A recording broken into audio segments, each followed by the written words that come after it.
Being real, it's like week 32, I think. Uh, Building the church part 3.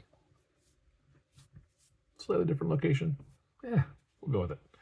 So, uh, the focus this week was on Romans, and one of the other folks in the group led it and did a good job. The history of the church in the book of Romans is what they were really focusing on. Talked about the different aspects of that. There were also the other thing that was really prevalent was the doctrine that came from Romans and how important that book was to set the table for a lot of things. Highlights, the book of Romans was written by Paul, and it was written later in his life, and compared to the other epistles, and it was somewhere in like 57, 58 CE. And then, that was the other thing they talked about, the difference between CE, BC, and AD, and what that meant. So anyway, it was Romans was written with a lot more detail, doctrinal things, more solid things to base Christianity on. Paul was the missionary for the Gentiles, basically, and he didn't go to Rome, didn't have the opportunity to go to Rome at this point in time. So he's writing a letter to them. A lot of the other churches he went, he was able to be there and preach and explain things as he went. But Romans, church at Rome was not the case. So it's one of the reasons this is the most descriptive books. It's also, like I said, a little bit later in his writings and years. And then why was he writing to Rome? What was the point of it? And it was around. So the church in Rome was established. He wasn't writing a letter to establish a church or plant the church. He was writing a letter to help solidify some things. There were some church in Rome was a little interesting. There's some videos on 122 one22.us. Yes, underneath building the church, about Rome and how it was split between Jews and Gentiles. And that's a big deal when you look at the book of Romans, because it shows you how it gives you some perspective on that, the circumcised and uncircumcised, things like that, and how it was addressed. And Paul kind of sets the table for a lot of things in Romans. So that was the discussion. Walked through a bunch of different things with the history of it, and talked about, around the time of that writing was, I think it was, around 57. Again, 57 AD. Nero, who was the ruler of Rome, did not have an issue with Christians until 64, and he basically made them the scapegoats of this major fire that occurred. And but until then, the church was kind of at peace there. It wasn't being persecuted. So the time of Paul's writing, it was the church was pretty much at peace, meaning from outside influences. But there were still things that had to be gone over. That's the whole reason Paul wrote to the Romans. And a lot of it, again, was Paul represented the Gentiles. And another piece of this that's interesting is that Peter was more, he represented the Jewish side, and Paul was Gentile. And there's some conflict there, and we'll get into that in a different group meeting, but just kind of interesting thing as well. And the other thing, when you go through the book of Romans, that's interesting, was to me at least, is they're not sure who founded the church of Rome. And when Paul writes his letter, in Romans, he addresses a lot of different people,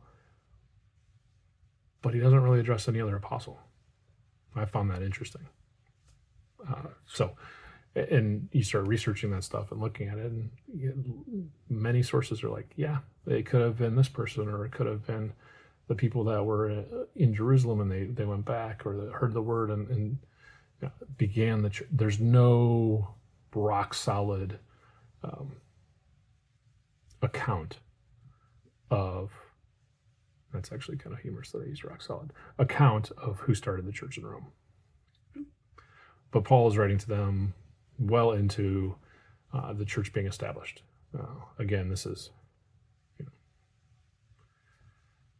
20-ish years after the death of Christ, somewhere in there, 20 to 30, so well established. And even still, Paul felt the need to write to them and straighten up some things, some pretty fundamental things that the church needed to be reminded of. I wonder if we can learn from that.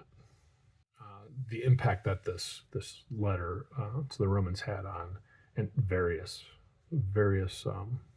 people, religions, however you want to say it, as well, on Augustine, on Martin Luther, John Wesley, like all these people from different areas that are referencing the same book, the impact that it had. Just kind of interesting, and we've talked about this in group quite a bit, how we don't understand how there's such a divide when there's so many things that we have in common. So to give you, I'll just throw up a couple different testimonies that were given regarding the book of Romans by different people.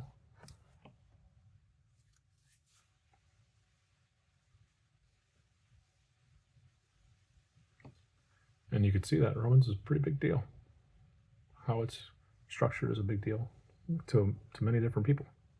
So pretty important book to read.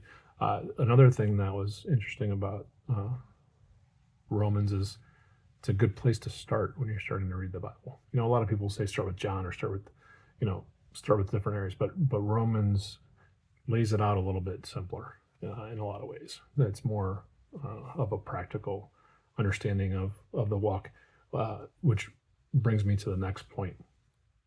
Now there's the Roman road, which is, and I'll put that up here as well.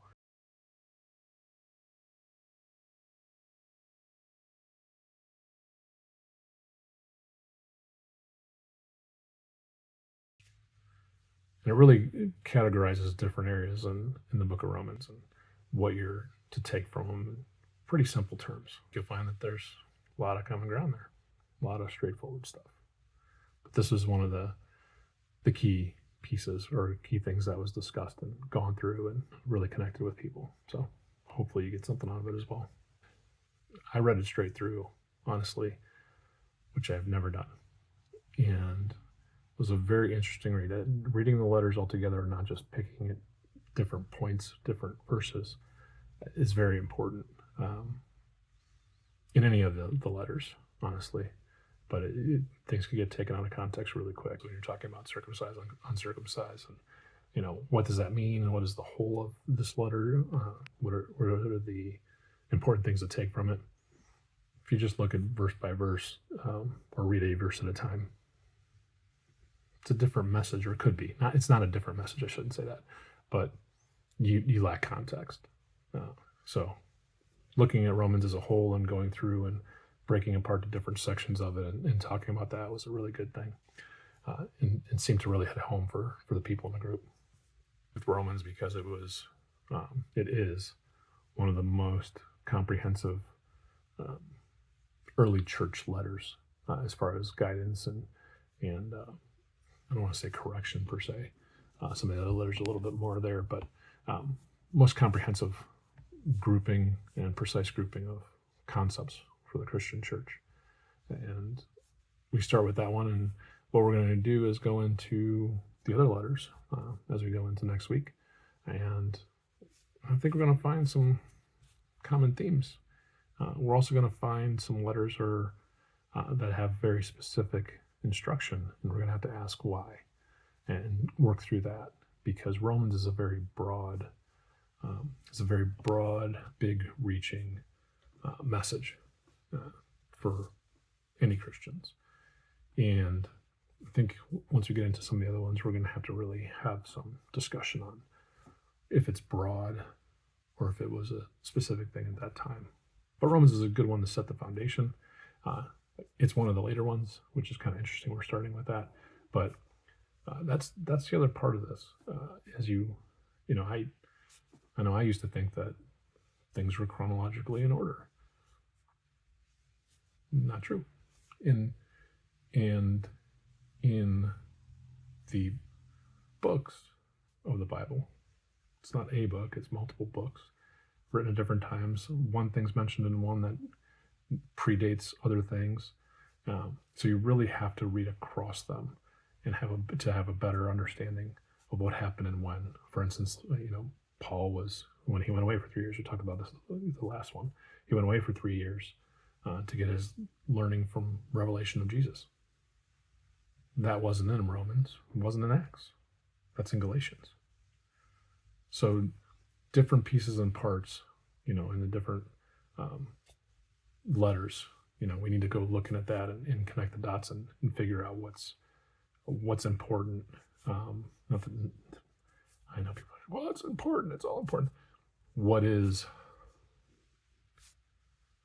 described as history and what is prescribed as what we're to do as Christians. And we'll have to go through that in each of these letters, and then also kind of tie it all together with the different themes and really kind of connect the dots to get a good picture of what the early New Testament first century church was and where it got its guidance and how it got built. One of the things that I always get as I go through and look at this again in a different way, I'm finding things that I didn't find last time. And it speaks in different ways. It's called the living word for a reason. But the fact that even those that were with Jesus struggled with certain things, didn't quite get it. Yeah, it helps me feel a little bit better sometimes at things that I don't get. Paul and Peter didn't necessarily see eye to eye on some stuff, and they were with him in different ways. Obviously, Paul was had revelations, and Peter was with him when he was a human. So, but that's even just one of those things. And I think as we look through this, the interesting thing that we find is, I think, and I hope that we're finding that we have a lot more in common than what people think. And I think we do a disservice, church folk, church leaders, and we do a disservice by not really looking at what everything's based on and asking the questions when something comes up, going back to the roots and really, really wrestling with some stuff. If you're not unsettled with some of this that we go over, we're not doing it right. You should be unsettled. There's a lot of things that unsettle you. And what's not unsettling is if somebody tells you something, you just listen to it and don't question. There's a reason that there's a ton of scripture telling you to test everything, avoid false prophets. You can't do that. You can't see them coming if you just believe everything you hear. And that's really the point of all this. It's about discovering this for yourself, going through and figuring out what you believe and why, and having that backing. And it's honestly an exercise that too few of us do outside of those that are shepherds. And that's why we're trying to do that. Learn from each other, understanding each other. Anyway, so we'll go into the book of, I don't know what we're going to do next. We'll start getting into some of the other epistles and just kind of looking at how things interconnect, how that works, and continue on this journey to understand the first century church, which all Christian faith is based on. Every Christian religion can track back to that. And if it doesn't, oh boy, there are problems. So going back to the basics, going back to the root, trying to figure it out, looking at it through a different set of eyes, getting rid of things that we were taught, or at least putting them aside, and looking with a fresh set of eyes, trying to discover for ourselves what those things are. We'll continue on this journey next week. Thanks for watching. Keep being real.